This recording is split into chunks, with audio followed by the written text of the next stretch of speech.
오늘 주일 설교에서 우리 위임 목사님께서 AI 시대에 우리 사람만이 가지고 있는 AI와 차별되는 유일한 점, 그것은 바로 우리의 마음에 있다, 이런 말씀을 함께 해주시면서 우리가 하나님의 마음을 품고 살아야 한다, 이런 말씀을 주셨습니다. 오늘 빌립보서 강해 5번째 시간인데요, 오늘 이 시간에도 이 마음에 관해서 함께 말씀을 나누고자 합니다.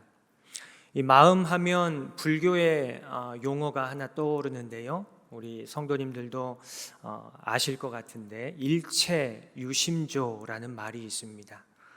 이 원효대사 이야기에서 많이 이야기하는 말인데요, 원효대사가 수행을 하러 여행을 가다가 밤이 깊어가지고 동굴에 들어가 하룻밤을 묵게 되는데 잠을 자다 보니까 목이 너무 마른 거예요. 그래서 이 원효대사가 마실 물이 없나 찾는데 동굴이 워낙 어두컴컴하니까 눈은 보이지 않고 손으로 더듬더듬 하면서 찾는데 어떤 바가지가 하나 있는 거예요. 그 바가지에 있는 물을 꿀꺽꿀꺽 먹는데 어찌나 그 물이 달콤하고 맛있는지요. 목마름을 완전히 해결하고 편안하게 잠을 잡니다. 그리고 그 다음날 아침에 일어나서 봤는데 뭐예요? 이게 바가지가 아니고 해골바가지.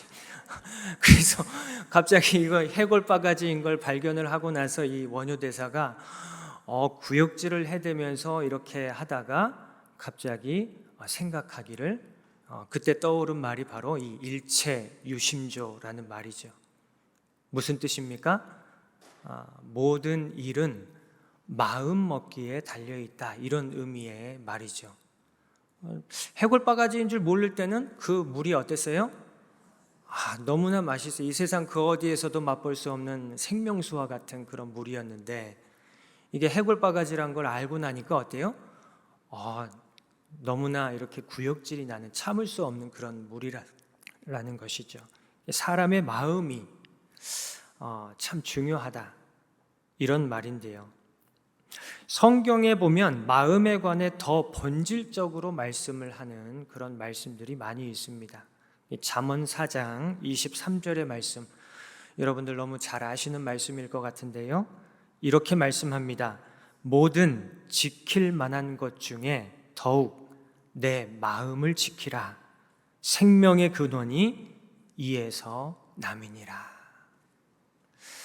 이 말씀을 보면 우리의 마음은 어떤 일의 결과에 영향을 주는 정도로만 어떤 의미가 있는 그런 것이 아니라, 이 마음에서 무엇이 난다고요? 생명의 근원이 난다, 이렇게 말씀하고 있습니다. 그러므로 모든 지킬 만한 것 중에 더욱 무엇을 지켜야 돼요? 이 마음을 지켜야 한다. 이 마음이 참 중요하다, 이렇게 말씀합니다. 그리고 오늘 본문 빌립보서 2장 5절의 말씀, 목사님께서도 언급을 해주셨는데 이렇게 말씀하죠. 너희 안에 이 마음을 품으라. 곧 그리스도 예수의 마음이니. 예수님의 마음을 품으라, 이렇게 말씀합니다. 이 말씀은 1차적으로 사도 바울이 빌립보 교회에 있는 성도들에게 보낸 편지에 주는 권면의 말씀입니다.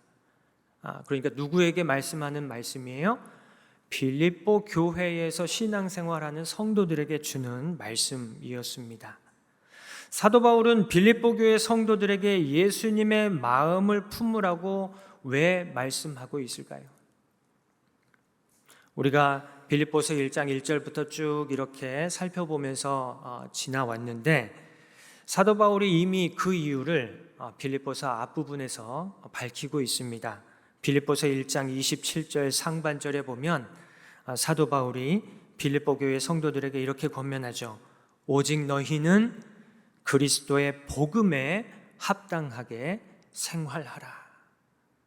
그리고 나서 예수님의 마음을 품으라. 무슨 말씀이에요?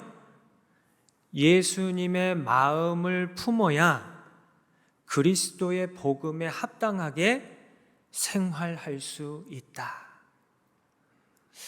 그리스도의 복음에 합당하게 생활하기 위해서는 예수님의 마음을 품어야지만 가능하다, 이런 말씀입니다. 바울 당시 빌립보는 로마의 식민지였습니다. 우리는 식민지 하면 뭔가 억압을 받는 그런 부정적인 생각들을 많이 하게 되는데요. 이 바울 당시에 로마의 식민지가 됐다고 하면 로마의 관할에 로마의 보호를 받는 로마의 폴리스가 된다. 그래서 이 로마의 식민지가 된다는 것에 대해서 굉장히 자부심을 가지고 자랑스럽게 여겼다고 합니다. 그래서 빌립보 교회 성도들도 자기들이 로마의 식민지인 빌립보의 폴리스, 이 빌립보의 시민이 된 것에 대해서 굉장히 자부심을 느끼고 있었습니다. 그런 빌립보 교회 성도들에게 바울이 상당히 강한 어조로 권면한 말씀이거든요. 오직 너희는 그리스도의 복음에 합당하게 생활하라, 이렇게 말씀합니다. 여기서 생활하라 라고 하는 말의 원어의 의미는 어떤 의미가 있냐면 폴리스의 인원으로 살아라, 시민, 도시국가의 시민으로 살아라, 이 정치에 참여하여서 시민으로서의 권리와 의무를 충실하게 다하면서 살아라 라고 하는 그런 의미를 담고 있는 단어입니다. 그리고는 뒤에 이 빌립보서 3장 20절에 보면 사도 바울이 빌립보 교회 성도들에게 뭐라고 말씀하냐면 그러나 우리의 시민권은 로마에 있는 것이 아니라 어디에 있다고 말씀해요? 하늘에 있다. 이 빌립보 교회의 성도들의 시민권은 하늘에 있다. 빌립보 교회의 성도들은 하늘의 시민이다. 하나님 나라의 백성이다. 이렇게 말씀합니다. 결과적으로 오직 너희는 그리스도의 복음에 합당하게 생활하라. 이 말씀은 로마의 식민지인 빌립보에 살고 있지만 우리의 시민권은 하늘에 있으니 하늘의 시민답게 하나님의 백성답게 복음에 합당하게 생활하라, 이렇게 말씀하고 있는 그런 권면입니다. 그런데 이렇게 복음에 합당하게 생활하기 위해서 하나님 나라 백성답게 살기 위해서 없어서는 안 되는 것이 있는데 그게 뭐라고요? 예수님의 마음이 반드시 필요하다. 그러므로 너희 안에 이 마음을 품으라. 곧 그리스도 예수의 마음이다. 이렇게 말씀하고 있습니다. 그렇다면 여러분, 사도 바울이 빌립보 교회 성도들에게 품으라고 권면하는 이 예수님의 마음, 그리스도의 마음은 어떤 마음일까요? 오늘 우리가 함께 읽은 말씀은 바로 예수님의 마음이 어떤 마음인지 우리에게 가르쳐 줍니다. 첫 번째가 바로 자기를 비우는 마음이라고 말씀하고 있습니다. 오늘 6절과 7절의 말씀입니다. 그는 근본 하나님의 본체시나 하나님과 동등됨을 취할 것으로 여기지 아니하시고 오히려 자기를 비워 종의 형체를 가지사 사람들과 같이 되셨고. 자기를 비워. 예수님의 마음은 자기를 비우는 마음이라고 말씀하고 있습니다. 예수님은 하나님과 동등한 분이시지만 자기를 비우셔서 사람의 몸을 입고 종의 형체를 가지사 이 땅에 오셨습니다. 이것을 성육신이라고 이야기합니다. 하나님이신 예수님께서 하나님의 영광, 하늘 보좌, 하나님의 초월을 다 포기하시고 비우시고 종의 형체 사람의 몸을 입고 이 땅에 오셨습니다. 그래서 예수님의 본질이 무엇이냐 하나를 이야기하라 이렇게 하면 바로 이 자기 비움입니다. 자기 비움. 이것이 바로 예수님의 존재적인 모습이었습니다. 우리는 예수님의 마음을 품으라 이렇게 이야기하면 뭔가 다른 마음을 우리 안에 채워 넣어야 할 것 같다는 그런 생각을 많이 합니다. 그런데 예수님의 마음은 뭔가를 채워 넣기 전에 먼저 자기를 비우는 마음이라고 말씀하고 있습니다. 여러분은 비우는 걸 좋아하십니까? 아니면 채우는 걸 좋아하십니까? 뭘 그런 걸 물어보냐고요? 우리는 막 채우기를 바라죠. 막 쌓아놓기를 바랍니다. 막 쟁여놓고 막 저장해놓고 쌓을 곳이 없도록 계속 쌓아놓기를 바라는 것이 바로 우리의 마음이죠. 그런데 여러분, 채우고 쌓기만 하고 비우지 못하면 어떻게 될까요? 비우지 못하면 문제가 생깁니다. 여러분, 우리가 먹기만 하고 비우지 못하면 어떻게 됩니까? 먹기만 하고 비우지 못하면 병에 걸립니다. 잘 비워야 건강합니다. 건강의 비결이 다른 게 아니에요. 잘 비우는 것이죠. 세상의 모든 것은 자기를 비움으로 건강해지고 자기를 비움으로 성장해 갑니다. 이것이 참 중요합니다. 그래서 결국 모든 생명의 본질은 자기를 비우는 것입니다. 그런데 우리는 자꾸만 채우려고 합니다. 그래서 자기를 비우신 예수님의 마음을 품는 것이 굉장히 중요하다고 성경은 우리에게 가르쳐주고 있습니다. 사랑하는 여러분, 지금 잘 비우고 계십니까? 두 번째로 예수님의 마음은 자기를 낮추는 마음, 겸손이라고 말합니다. 오늘 8절 상반절에 이렇게 말씀하죠. 사람의 모양으로 나타나사 자기를 낮추시고. 예수님의 마음은 자기를 낮추시는 마음입니다. 겸손이죠. 3절 하반절에 보면 바울은 자기를 낮추는 겸손의 구체적인 모습이 무엇인지를 가르쳐 줍니다. 오직 겸손한 마음으로 각각 자기보다 남을 낮게 여기고. 겸손이라고 하는 것은 자기보다 다른 사람을 더 귀하게 여기는 마음입니다. 다른 사람을 존중하는 마음입니다. 다른 사람에 대해 함부로 판단하지 않습니다. 이래라 저래라 지시하지 않습니다.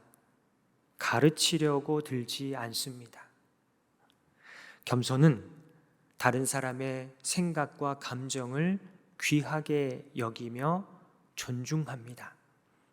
그래서 겸손은 다른 사람에게 자꾸 질문합니다. 묻습니다. 당신의 생각은 어떠냐고, 당신의 마음은 어떠냐고, 당신의 의견은 무엇이냐고. 그리고 다른 사람에게 자꾸 배우려는 태도를 갖습니다. 그것이 겸손입니다. 예수님의 삶이 그러했습니다. 예수님께서는 어떠한 사람을 만나도 함부로 대하지 않았습니다. 사람들이 손가락질하는 죄인까지도 귀히 여기지 않으신 적이 없으셨습니다. 예수님께서는 모든 사람을 수용해 주셨습니다. 받아들여 주셨습니다. 어떻게 예수님은 모든 사람을 수용할 수 있었을까요? 예수님께서 이 세상 모든 사람보다 더 낮아지셨기 때문에 그 모든 사람을 다 받아들이고 수용하실 수 있었습니다. 낮아진다는 말은 다른 말로 하면 깊어진다는 말입니다. 물은 높은 곳으로 흐릅니까? 낮은 곳으로 흐릅니까? 물은 낮은 곳으로 흐르죠. 모든 물은 바다로 흘러갑니다. 바다는 모든 물을 수용합니다. 이렇게 바다가 모든 물을 품고 모든 물의 어머니가 될 수 있는 것은 바다가 모든 물보다 낮고 바다가 모든 물보다 깊기 때문입니다. 예수님께서 모든 사람을 귀히 여기시고 모든 사람을 있는 모습 그대로 받아들이신 것은 예수님께서 모든 사람보다 낮아지셨기 때문이고 가장 깊어지셨기 때문입니다. 이것이 바로 예수님의 마음입니다. 겸손입니다. 이렇게 모든 사람을 자기보다 귀히 여기고 모든 사람을 수용할 수 있는 겸손의 근거가 무엇일까요? 그것은 여러분 잘 아시는 것처럼 사랑입니다. 여러분, 사랑하면 참 귀해 보입니다. 사랑하면 존중하게 됩니다. 사랑하면 수용하게 됩니다. 그래서 사도 바울이 품으라고 권면하는 예수님의 마음 세 번째는 바로 다름 아닌 사랑입니다. 여러분, 사랑의 반대는 무엇입니까? 사랑의 반대는 무관심입니다. 미움이나 증오는 사랑의 또 다른 모습이라고 하죠. 사랑이 없다는 것은 아예 관심조차 두지 않는 것을 말합니다. 무관심이 바로 사랑의 반대입니다. 그래서 사랑은 관심입니다. 사랑한다면 관심을 갖게 되죠. 사도 바울은 사랑의 구체적인 모습에 대해 4절에서 이렇게 말씀합니다. 각각 자기 일을 돌볼 뿐더러 또한 각각 다른 사람들의 일을 돌보아 나의 기쁨이 충만하게 하라.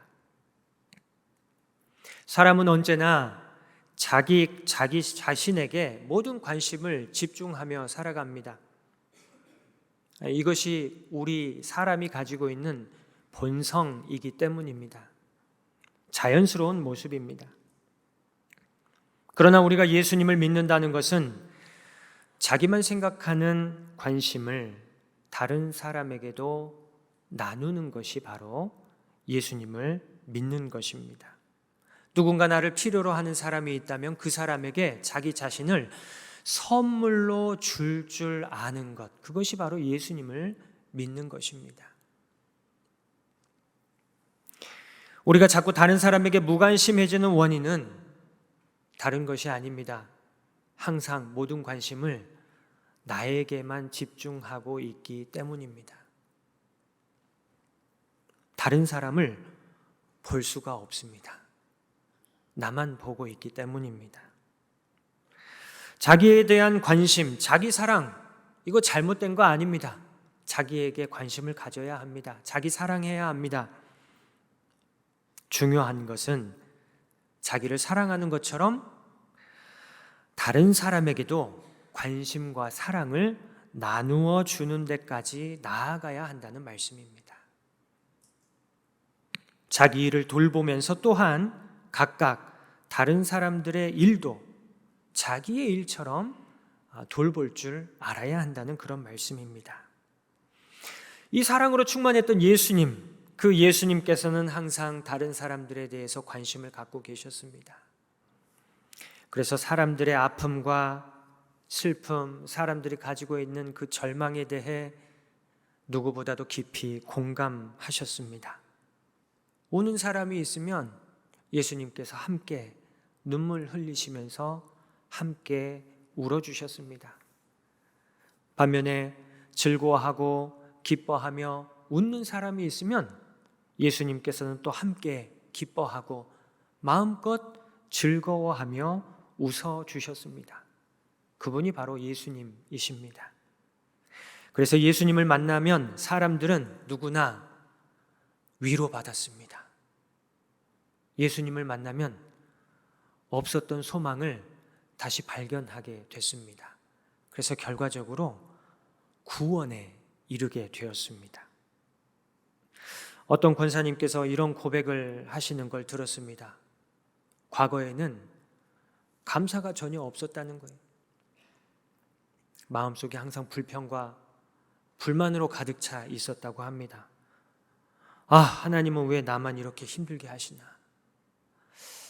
하나님은 왜 나에게 이런 시련만 주시나? 이런 생각으로 가득 차 있으셨다고 합니다. 그러다가 교회에서 봉사활동을 가가지고 어려운 환경 가운데 있는 분들을 돌보면서 그분들의 이야기를 듣게 되는데, 그때 그분들의 이야기를 들으면서 무너져 내렸다는 거예요.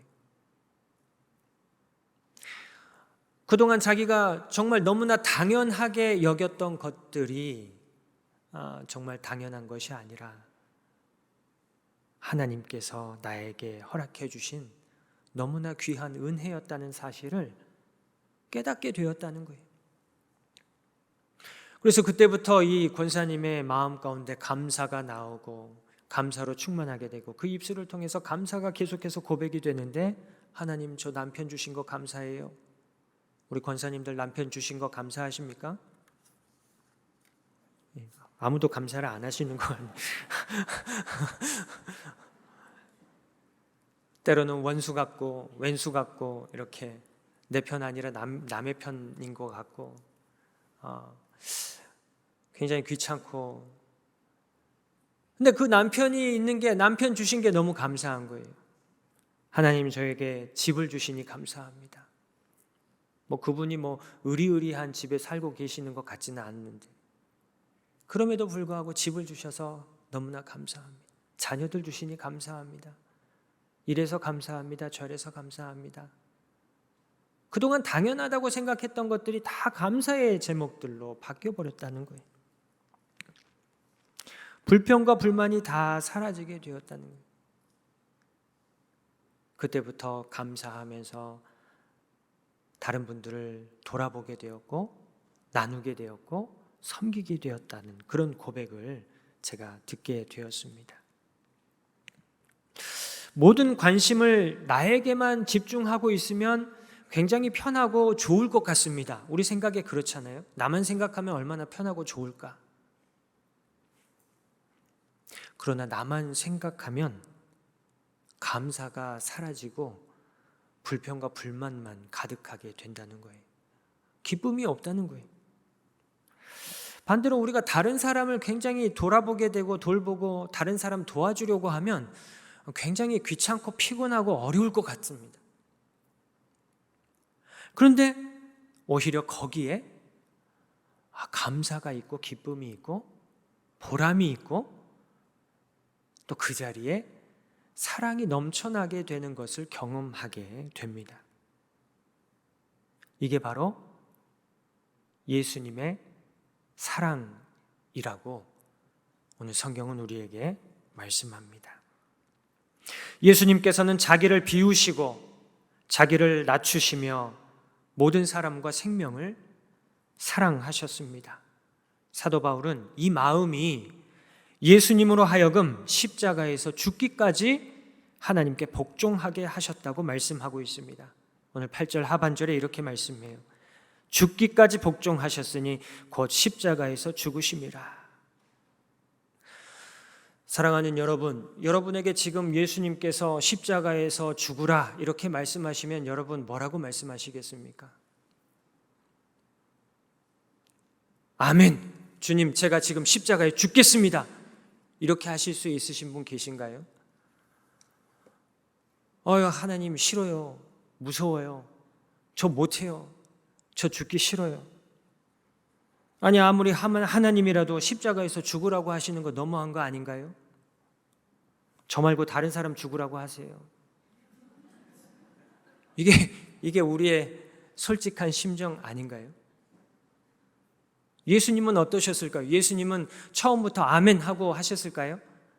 성경에 보면 그렇지 않았어요. 예수님께서도 우리와 동일하셨어요. 아버지여, 만일 할만하시거든 이 잔을 내게서 지나가게 하옵소서. 이게 성경 말씀이 거룩하게 이렇게 번역을 해놔서 그렇지 우리하고 똑같은 말이거든요. 저 죽기 싫고 다른 사람 대신 죽게 해주세요, 이런 말이거든요 사실. 그런데 예수님께서는 어떻게 마지막까지 죽기까지 하나님께 복종하시고 십자가에서 죽으셨을까요? 어떻게 그러실 수 있으셨을까요? 이 예수님의 마음을 품었기 때문입니다. 자기 생각, 자기 판단, 자기 감정, 자기를 비우시고 자기를 이 세상 모든 생명보다 더 낮게 낮추셨기 때문에, 자기 자신을 사랑하는 만큼 온 인류와 세상의 모든 생명을 사랑하셨기 때문에, 그랬기 때문에 십자가 죽음까지도 복종하실 수 있으셨다고 오늘 성경은 우리에게 말씀하고 있습니다. 자기 비움, 자기 낮추심, 그리고 사랑, 예수님의 이 마음이 십자가에 죽기까지 하나님께 복종하게 하셨고 결과적으로 하나님의 구원을 이루게 하셨습니다. 사랑하는 여러분, 우리가 우리의 마음으로 하나님께 순종할 수 있을까요? 우리의 마음에는 무엇이 가득해 있습니까? 예수님께서 이런 말씀을 하셨죠. 마태복음 15장 19절입니다. 마음에서 나오는 것은 악한 생각과 살인과 간음과 음란과 도둑질과 거짓 증언과 비방이니, 이런 것들이 사람을 더럽게 하는 것이요. 여러분, 이런 마음으로 우리가 하나님께 순종할 수 있습니까? 우리의 마음으로는 하나님께 순종할 수 없습니다. 언제 우리가 하나님께 순종할 수 있습니까? 우리가 예수님의 마음을 품을 때 비로소 그때 하나님께 우리는 조금이나마 순종할 수 있게 됩니다. 예수님의 마음을 품을 때 복음에 합당하게 생활할 수 있고, 예수님의 마음을 품을 때 하나님 나라 백성답게 살 수 있습니다. 하나님께 대한 예수님의 복종, 십자가 죽음은 죽음으로 끝나지 않았습니다. 모든 생명에게 구원을 주시는 하나님의 뜻을 이루고 하나님 아버지께 영광이 되었다고 말씀하고 있습니다. 오늘 9절부터 11절의 말씀입니다. 우리 같이 한번 읽어보겠습니다. 시작. 이러므로 하나님이 그를 지극히 높여 모든 이름 위에 뛰어난 이름을 주사 하늘에 있는 자들과 땅에 있는 자들과 땅 아래에 있는 자들로 모든 무릎을 예수의 이름에 꿇게 하시고 모든 입으로 예수 그리스도를 주라 시인하여 하나님 아버지께 영광을 돌리게 하셨느니라. 아멘. 예수님께서는 하나님께 복종하심으로 십자가에서 죽으셨습니다. 그런데 놀라운 반전의 역사가 일어났습니다. 하나님께 복종하심으로 죽으신 예수님을 하나님께서 지극히 높여주셨습니다. 가장 낮아지시고 가장 깊어지신 예수님을 하나님께서 지극히 높여주신 것입니다. 이 세상 모든 이름보다 뛰어난 이름, 가장 높은 이름을 예수님에게 허락해 주셨습니다. 그래서 하늘에 있는 자들, 천사들을 포함한 모든 영적인 존재들, 심지어 악한 영들조차도 예수님의 이름 앞에 무릎 꿇게 하셨습니다. 땅에 있는 자들도, 하늘에 있는 자들만 아니라 땅 아래, 땅에 있는, 지상에 있는 모든 피조물도 다 예수님의 이름 앞에 무릎 꿇게 하셨습니다. 심지어 땅 아래에 있는 자들까지도, 죽어서 땅 아래에 잠들어 있는 자들까지도 예수님의 이름 앞에 무릎 꿇게 하셨습니다. 온 우주 만물이 예수님의 이름 앞에 무릎 꿇게 하셨고, 무릎만 꿇게 하신 것이 아니라 모든 입으로 예수 그리스도를 주라 시인하게 하셨다고 말씀하고 있습니다. 여기서 주는 헬라어로 퀴리오스입니다. 퀴리오스는 당시 최고 권력자 로마 황제를 지칭하는 단어이면서 로마 황제에게만 사용하는 신적인 호칭이었습니다. 로마 황제를 신격화하는 단어였습니다. 그런데 하나님께서 모든 입으로 예수 그리스도를 주라 시인하게 하셨습니다. 로마 황제가 아니라 온 우주 모든 만물이 예수 그리스도를 진정한 왕으로 시인하게 하셨다는 그런 말씀입니다. 예수님께서 높아지려고 해서 높아지신 것이 아닙니다. 예수님께서는 낮아지시고 또 낮아지시고 세상 그 어떤 것보다 더 깊어지셨습니다. 그만큼 하나님께서 높여주셨습니다. 예수님께서 온 우주의 진정한 왕이 되신 것은 모든 존재 위에 군림하셨기 때문이 아닙니다. 예수님께서 온 우주 만물의 왕이 되신 것은 모든 존재보다 낮아지셔서 모든 존재들의 밑바탕이 되어주셨기 때문입니다. 예수님의 이름이 모든 이름 위에 뛰어난 이름이 되신 이유는 가장 낮은 자리에서 모든 사람을, 모든 피조물을, 모든 세상을 받아 안으셨기 때문입니다. 사랑하는 여러분, 여러분은 지금 어떤 마음으로 살아가고 계십니까? 여러분은 지금 어떤 마음을 가지고 계십니까? 내 속에 내가 너무도 많아서, 내가 주인 삼은 것들이 너무나 많아서 내 마음인데 내 마음이 아닌 것 같은, 내가 어찌하지 못하는 그런 마음으로 지금 살아가고 계십니까?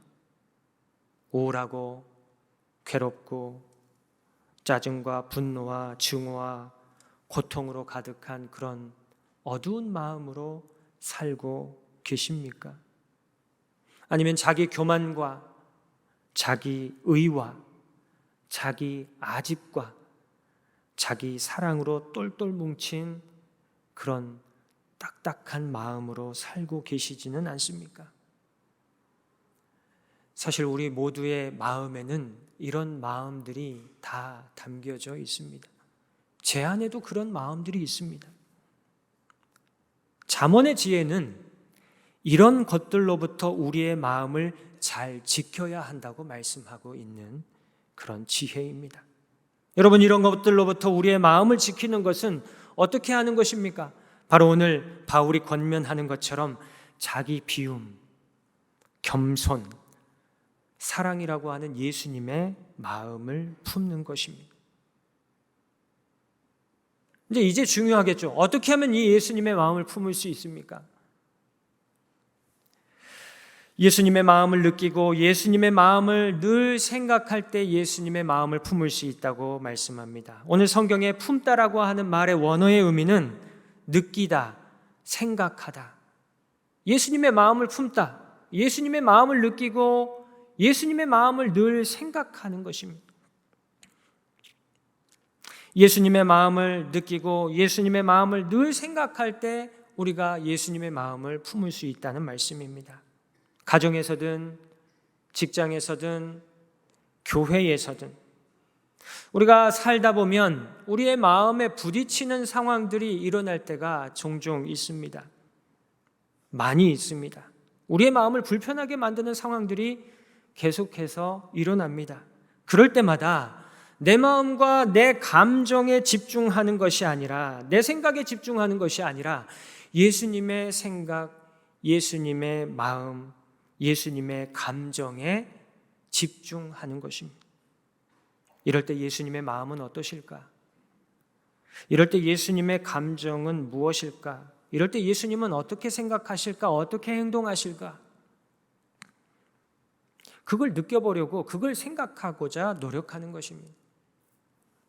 중요한 사실은 내 머리로만 생각해서는 예수님의 마음 생각할 수 없습니다. 무엇을 봐야 예수님의 마음을 느낄 수 있고 무엇을 봐야 예수님의 마음을 생각할 수 있습니까?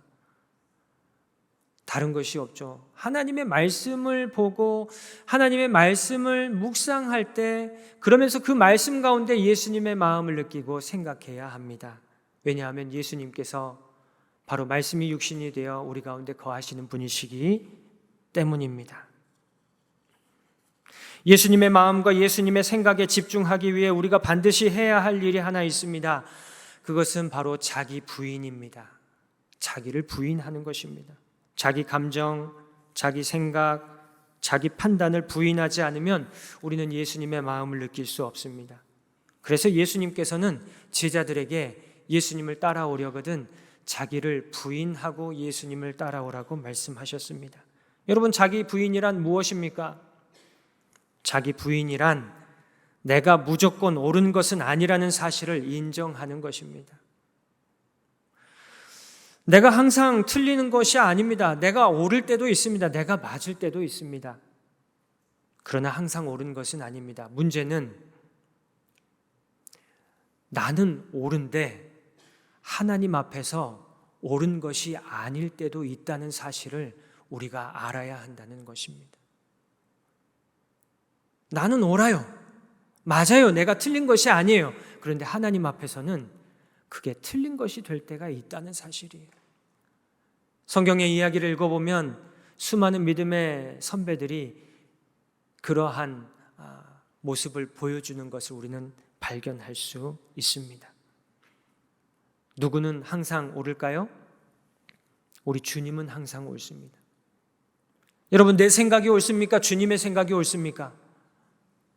내 감정이 옳습니까? 주님의 감정이 옳습니까? 내 판단이 옳습니까? 주님의 판단이 옳습니까? 내 생각이 옳은 것이 아니라 주님의 생각이 옳습니다. 내 감정이 옳은 것이 아니라 주님의 감정이 옳습니다. 내 판단이 옳은 것이 아니라 주님의 판단이 옳습니다. 이것이 자기 부인의 모습입니다. 이것이 참 어렵습니다. 그래서 우리가 자기를 부인하지 못할 때가 너무나 많습니다. 우리가 스스로 자기를 부인하지 못하다 보니 하나님께서는 때때로 우리에게 고난을 주시는 것 같습니다. 그 고난 앞에서 고민하게 하시고 그 고난을 통해서 우리의 단단한 자아를 깨뜨리시고 그 고난을 통해서 자기를 부인하지 않을 수 없게 만드십니다.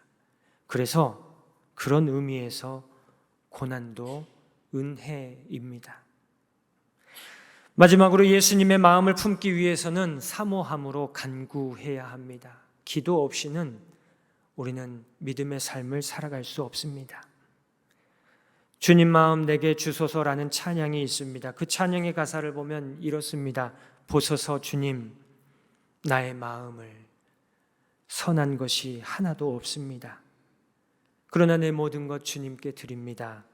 사랑으로 안으시고 날 새롭게 하소서. 주님 마음 내게 주소서. 우리 가슴에 손을 얹고 한번 간구해 볼까요? 같이 우리 주님 바라보시면서 주님 마음 내게 주소서. 아멘. 이 기도가 우리의 기도가 되기를 간절히 소망합니다. 요즘 뉴스를 보면 세상이 너무나 무섭습니다. 세상이 점점 더 악해져만 가는 것 같습니다. 왜 이렇게 세상은 점점 더 악해져만 갈까요? 사람들의 마음에 자기만 가득하기 때문 아닐까요? 이렇게 악해져만 가는 세상을 사랑과 평화와 정의의 세상으로 바꾸어 갈 수 있는 방법은 무엇일까요? 그것은 바로 우리 그리스도인들이 예수님의 마음을 품고 하나님 나라 백성답게 살아가는 것이라고 믿습니다. 특별히 오늘 우리 1, 2, 3, 4 여전도의 헌신 예배인데요. 우리가 그냥 막 헌신한다고 헌신할 수 있습니까? 우리가 그냥 내 열심으로 내 마음대로 헌신한다고 그 헌신 하나님께서 기뻐하실까요? 그렇지 않습니다. 우리 마음으로는 사실 헌신할 수 없습니다.